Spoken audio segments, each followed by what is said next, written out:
Hey, everybody, how you doing? Well, that's good. Welcome to the PHLY Flyers Pregame Show presented by Coors Light. Visit CoorsLight.com/PHLY Hockey to get Coors Light delivered or to find a store near you. My name's Bill Matz. I'm your Director of Fun and Games for the evening. Joining me, it's Flyperbole himself, Steve Jaco from Broad Street Hockey. What's going on today, Steve? Dude, I'm just glad to be back. I'm happy to have you tonight as well, and pretty interesting game the Flyers have lined up with what is just like going over the Red Wings roster. That's fun to say. Like they are a freaking weird team. They are. We'll go over that in a second, but we got some lineup changes to talk to you about tonight. First and foremost, as Charlie tweeted earlier today, you see the lines and pairs from morning skate. The forwards remain the same, but we see Yegor Zamula drawing in for Emil Andrae, and interesting choice. Andrae, I do think, has maybe struggled in the defensive zone a little bit. Obviously, he took that huge hit the other night. That's, not the biggest guy in the world, so I don't think it's the worst thing for him to come out for a game, but it led to a very funny exchange, I guess, with John Tortorella and Charlie, or just Torts talking about Charlie. We get this quote from Tortorella here in his morning availability. We've got to be careful when developing a guy like Andrae. He comes in here like gangbusters, right? Charlie's talking about him being a top 4D and all that. There is such a small sample that we have to be careful that we don't hurt his development as we keep on working our team, and that's great and all. But it led to, honestly, one of the all-time great Twitter replies. Charlie quoting Charlie. This is like the Dolphins helmet showing a dolphin wearing a Dolphins helmet.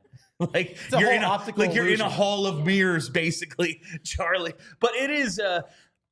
We have talked about one of Emil Andrae's emergence. One of the three main reasons the team looks like it did from the beginning of last season. Sean Couturier, all of a sudden, looks like he can play. Is he a 1C anymore? No, but he can play, and that's good. He can at least take some of these minutes.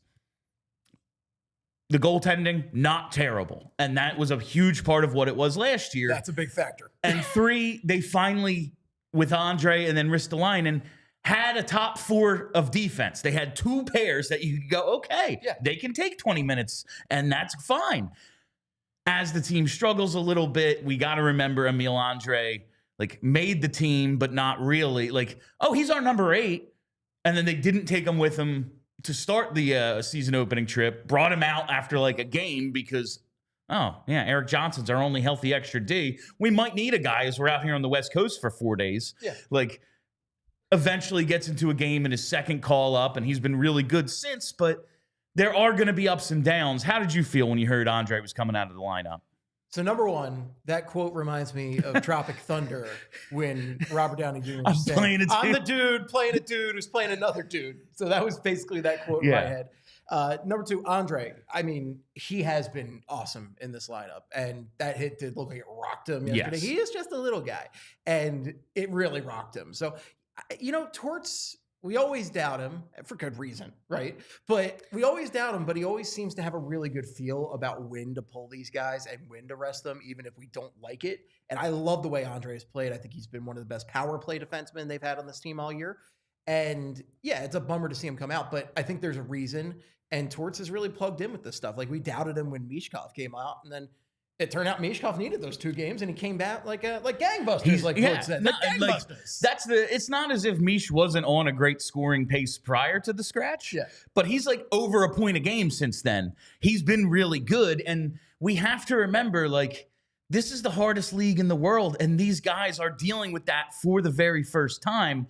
Yeah, we would love to look at the end of the year and be like, look, he played all 82 and he held up great, but if it's ultimately going to hurt him, like if he's got something going on just in his head, if he's just in his head a little bit, we've seen him struggle on the power play a little, or if he is just dealing with not an injury, but something that's bothering it, whatever it might be, if that's going to ultimately, okay, and now he's going to fall into bad habits, and after 20 games of that, like it's really hard to get out of those habits. Yeah.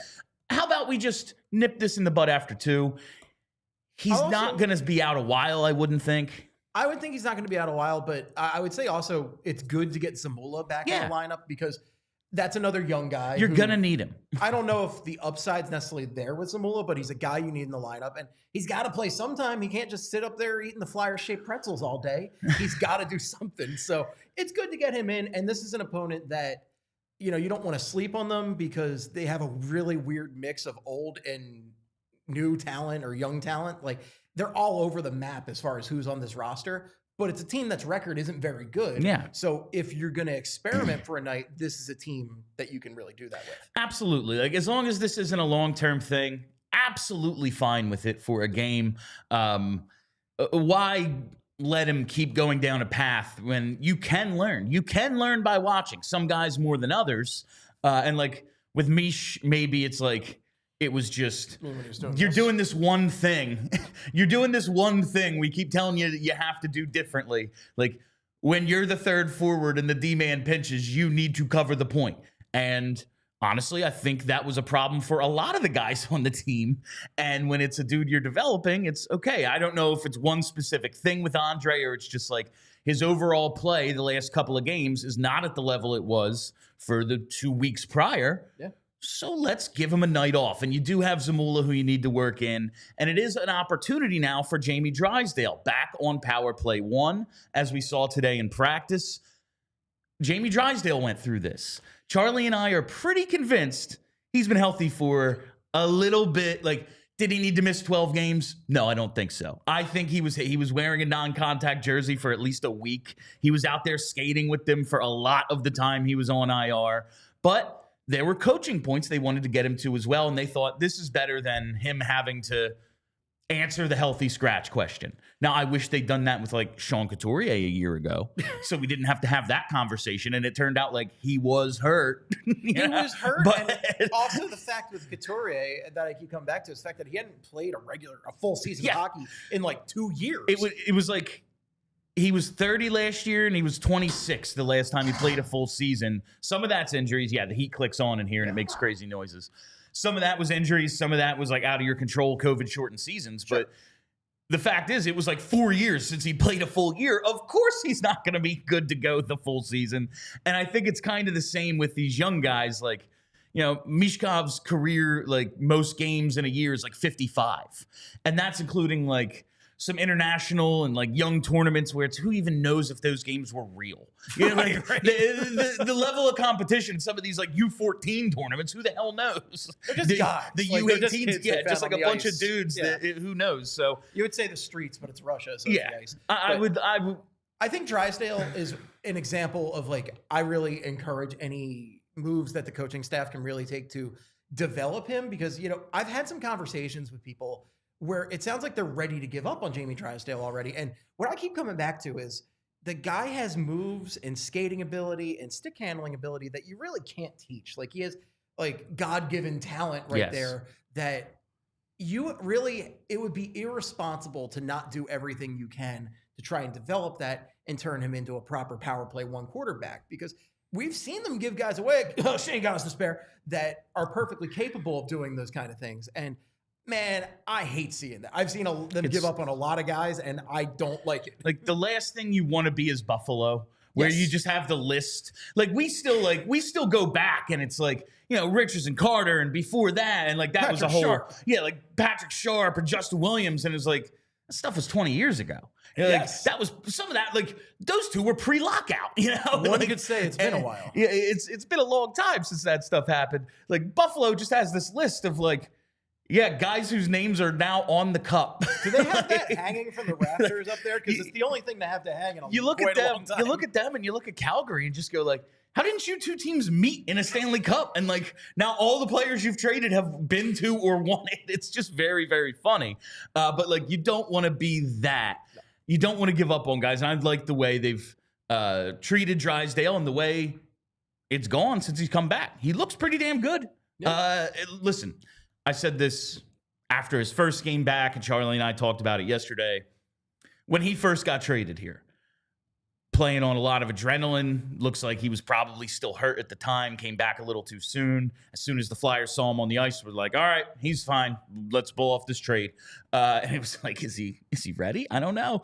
But we saw him come in with that adrenaline right away, and then as that wears off, it was like, ooh, not looking so great. So I need to see him keep it up.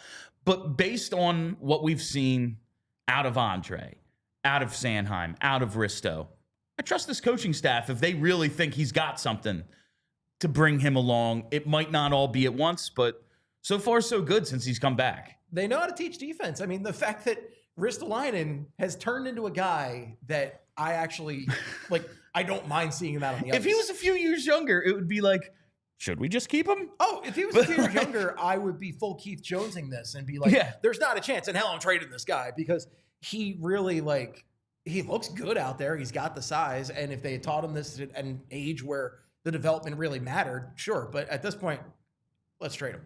Yeah, obviously. Like, it just doesn't make sense. He's 30 years old. He's never played in the playoffs. Neither should want each other. But once he does, Bill, once he does, his team is going to win multiple. I mean, like, he's a former Buffalo guy. So that's probably got to, like, raise the chances of whatever team trades for him. You've convinced me. Let's keep him. Okay. Let's keep him. Yeah, obviously. All right. Before we go any further with tonight's pregame show, I got to tell you about our friends at Game Time, baby. That's right. The Flyers, pretty hot ticket right now. And if you want to check out a game, the best way to do it, it's with Game Time and the new Game Time feature, Game Time Picks. Game Time Picks filters out the fluff to show you only incredible deals on great seats so you don't have to waste time searching through thousands of tickets. But don't worry. Game Time still has all of the old features that made it the #1 secondary ticket marketplace, whether it's the all-in pricing, seat views, the lowest price guarantee, where Game Time will credit you 110% of the difference if you find tickets in the same section and row for less elsewhere, and Game Time ticket coverage. Your purchase is always covered with the most flexible customer service policy in the ticketing industry. So take the guesswork out of buying tickets with Game Time. Download the Game Time app, create an account, use code PHLY for $20 off your first purchase. Terms apply. Again, create an account, redeem code PHLY for $20 off. Download Game Time today. What time is it? Game Time. And while we're here, I got to tell you about Rothman Orthopedics, because if you've got aching joints, cramping hands, or your back's out of whack, Rothman has got you. At Rothman Orthopedics, they've been practicing specialized care for over 50 years, and it is their passion because their mission is high-quality, compassionate, and affordable care rooted in research. Research leading to new treatments and better outcomes. Each Rothman doc is laser-focused on their specialty: hip, knee, spine, you name it. They have a team for each body part, and they're right in your backyard. They're Rothman Orthopedics, and they specialize in you. Rothman Orthopedics, specializing in orthopedics and you. Visit rothmanortho.com/PHLY to learn more and make an appointment today. Something else we learned about the lineup today: Aleksei Kolosov will be in net, and according to John Tortorella, he's the #2 goalie, and Fedotov is the #3. That is the pecking order. Torts said he had a conversation with Fedotov about it already. He's not sure how long they're going to go with 3 goalies on the NHL roster, but that's the current hierarchy. Are you surprised they said it out loud? I'm a little surprised they said it out loud. I'm not surprised by the decision entirely, but it's, man, what a weird goalie situation. I mean, it's so strange. Sam Harrison's had a lot of injury issues, and I don't have a lot of confidence he's not going to keep having those at this point, because it's been concerning to this point.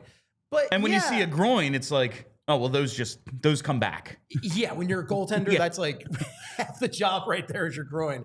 But it's tough because, like, Fedotov, I mean, I'm looking at the numbers that we have on our sheet right here, and Fedotov has the better number since November 2nd, but Kolosov, I think he's got better structure to his game. He has a much better form and style. And I wonder if the coaching staff feels that they can work with that better than whatever the hell Fedotov is doing out there. That's the initial Ersson injury happened November 2nd. I think it was that Boston game.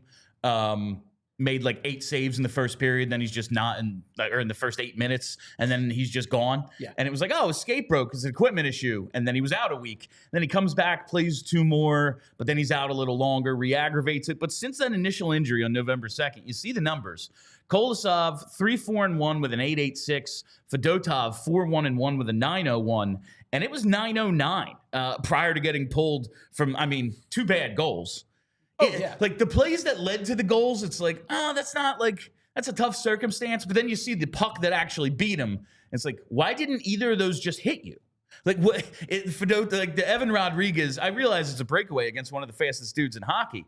But you see how the puck goes in. It's like, I have a medical concern about Ivan Fedotov and whether he has holes in him. Like, how did that go in? And so he got pulled after 2 goals on 7 shots in that first period against the Panthers. That kind of tanked his numbers a little bit. But you do see it, and it's, you know how we always talked like, oh, coaches, they're cool with you making mistakes as long as they know what the mistakes are going to be. Like almost that veteran versus young guy. Yeah, the young guy might score a goal, but I have no idea what he's going to do out there. Whereas this player might stink, but I know he stinks, and so he's going to stink in a way that I can accept. Oh, Dave Hackstall's philosophy. Yes, exactly. Yeah, Andrew McDonald's bad, but I know he's bad. Yeah. He's Michael Delzato. Chris Vandevelde. That's a man you can rely on. I can rely on him to stink in the ways I know he's going to stink. Yes.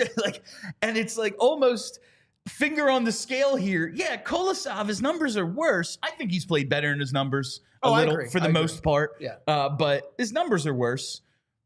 But I could kind of tell what he's trying to do out there. And I think that's definitely a part of it. And there's finger on the scale, I think, based on the upside.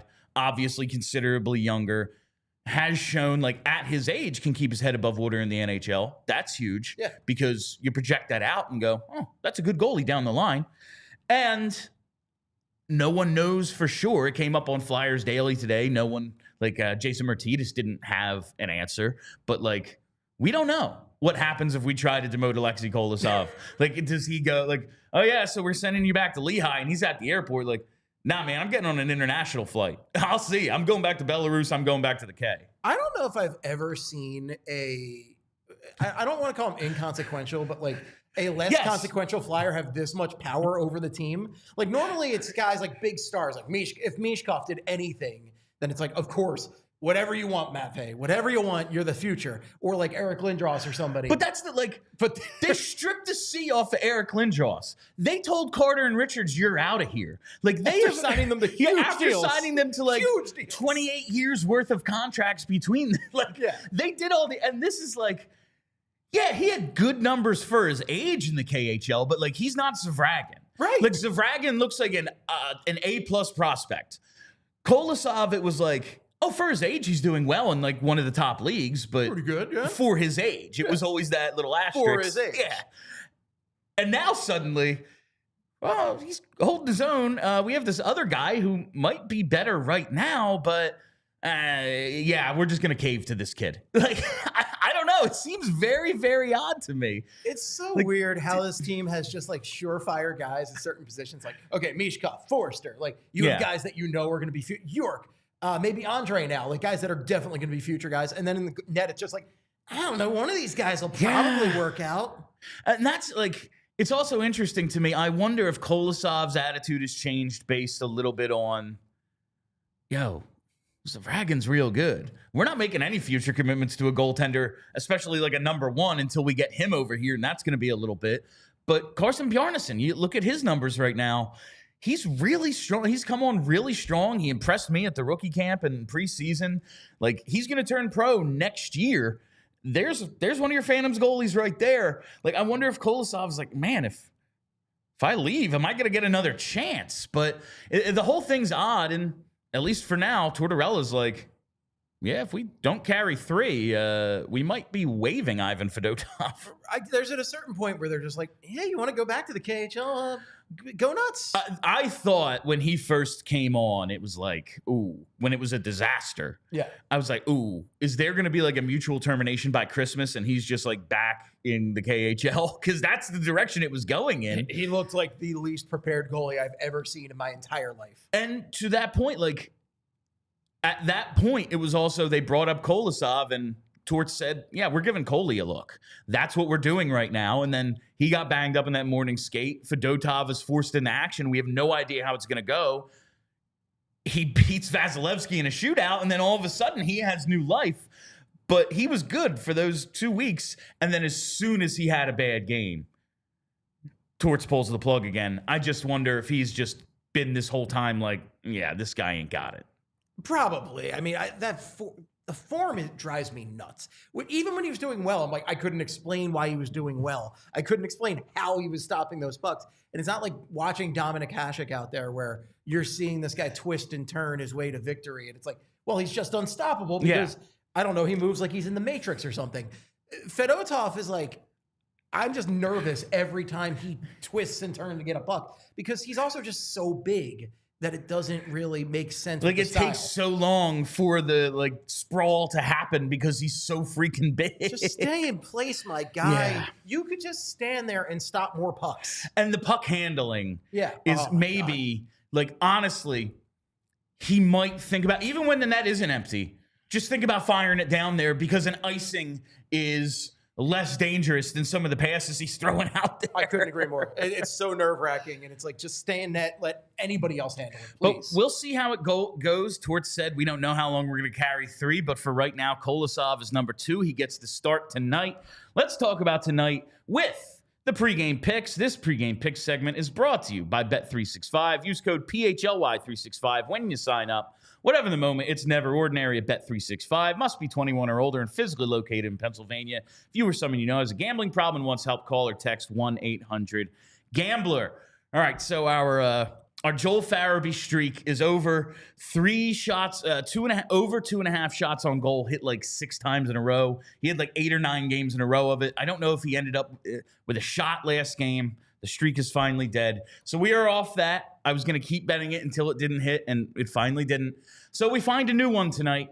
Matvei Michkov, over half of a point on the power play at plus 280. Ooh, I like it. I like it. Yeah, just to record a power play point. We've talked about Mish on the power play. The team as a whole, 15 power play goals. Matvei Michkov, 12 power play points. It's unbelievable how much, like, the power play percentage is up 5% from last year. It's all him. It's all him. It is clearly all him. The power play last year was the single worst power play I've ever seen in 30 plus years of watching Flyers hockey. So it really is all him. He is so good out there, so confident, and just his vision is so good for how to just make plays happen. It's unlike anybody else on the team. Unlike anybody else I think I've ever seen in a Flyers uniform. So, yeah, keep riding him on the power play, folks. Tremendous. Now, the Flyers power play, it's ranked like 25th. 17% is anything to write home about. But they've scored in 3 of the last 4. Drysdale's up on the top unit again. I've liked what I've seen out of him recently. And utilizing Brink on the top power play, I think that makes a ton of sense because where you're going to get the most out of him? Probably there. If you're going to have a Bobby Brink, you put him on the top power play. And the thing that really sold me, Detroit's penalty kill is 31st in the league. 67.5%. They stink. I didn't know it went that low. Yeah, it's like sub 70 is almost harder to do than be like over 80. Like that's insane. They don't take a ton of penalties. 8th most 5-on-5 time per game Detroit plays. They're bottom like 10 or 11 in time shorthanded in total penalty minutes. So they don't spend a ton of time in the box. And thank God, because they'd be in dead last place if they did with a power play or a penalty kill at 67.5%. And that's what I just wanted. Do we have any super chats, Bryn? No super chats. Perfect. All right. Detroit Red Wings. We got word the other day, Dylan Larkin, like maybe is on the block. They threw cold water on it, but just seems odd. That's crazy. Because maybe he asked how Sider, like, what's their future at that point? They're such a weird freaking team, man. Like you see some of the young guys, like Lucas Raymond, cool, man. Mo Sider, great. This Simon Edvinson has been real good for them on defense this year. He's scored a little bit.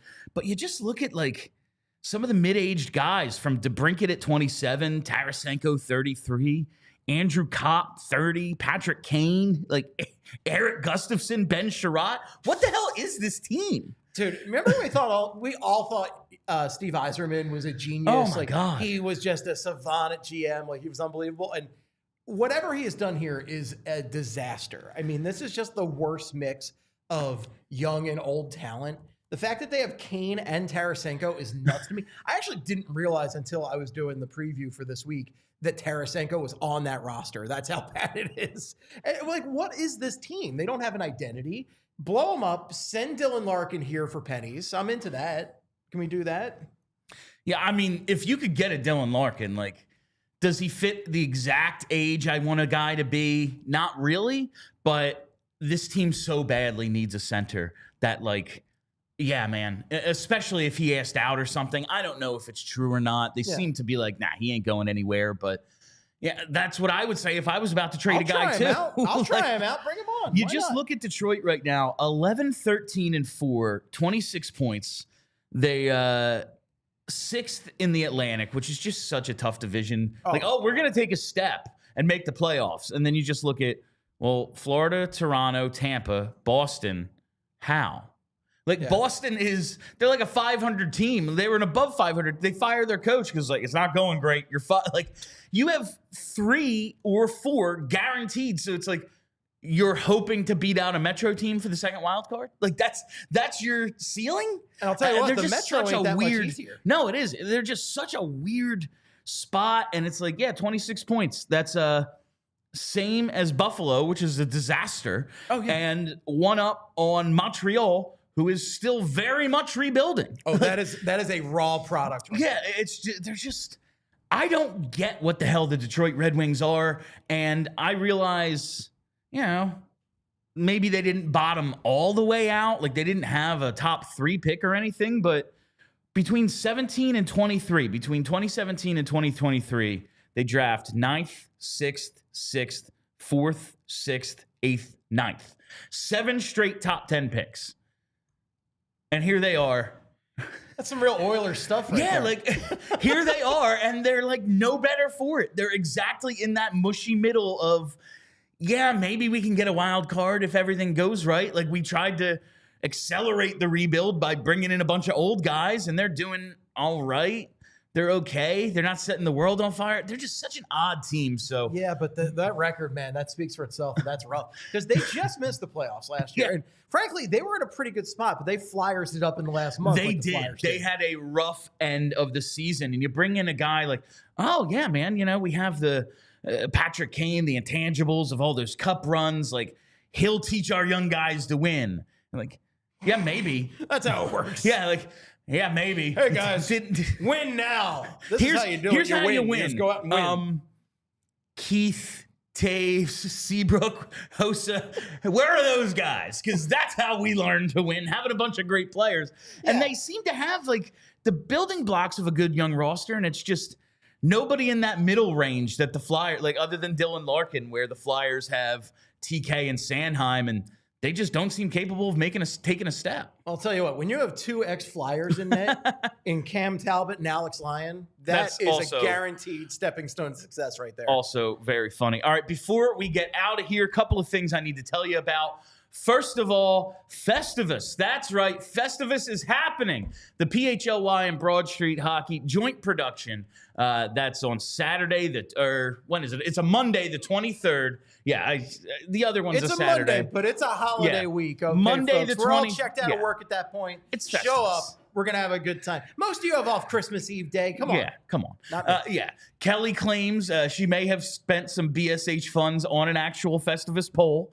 So we'll see about this. But we'll be doing a pre and post game show. It's at Xfinity in the pub that used to be Bullies. Come on out. That is Monday the 23rd. And on the 28th, We have a watch party at Heroes in Glen Mills, so come on out for that. Going to be a great time as the Flyers take on Cutter Gautier's Anaheim Ducks. Boo. Yeah, so come on out for that. All right, and now that has been all the time we have for you on the PHLY Flyers pregame show presented by Coors Light. Visit CoorsLight.com/PHLY Hockey to get Coors Light delivered or to find a store near you. We'll be back with postgame as soon as this goes final. Charlie's down at the arena. He'll be joining us for postgame, so make sure you're following us here on the YouTube to see that. And follow us at PHLY_Flyers for all my in-game tweets. Follow the podcast, too. You know how to get that. All right, until postgame, my name's Bill Matz. That's Steve Jaco. Let's go Flyers. We all silly like the mayor.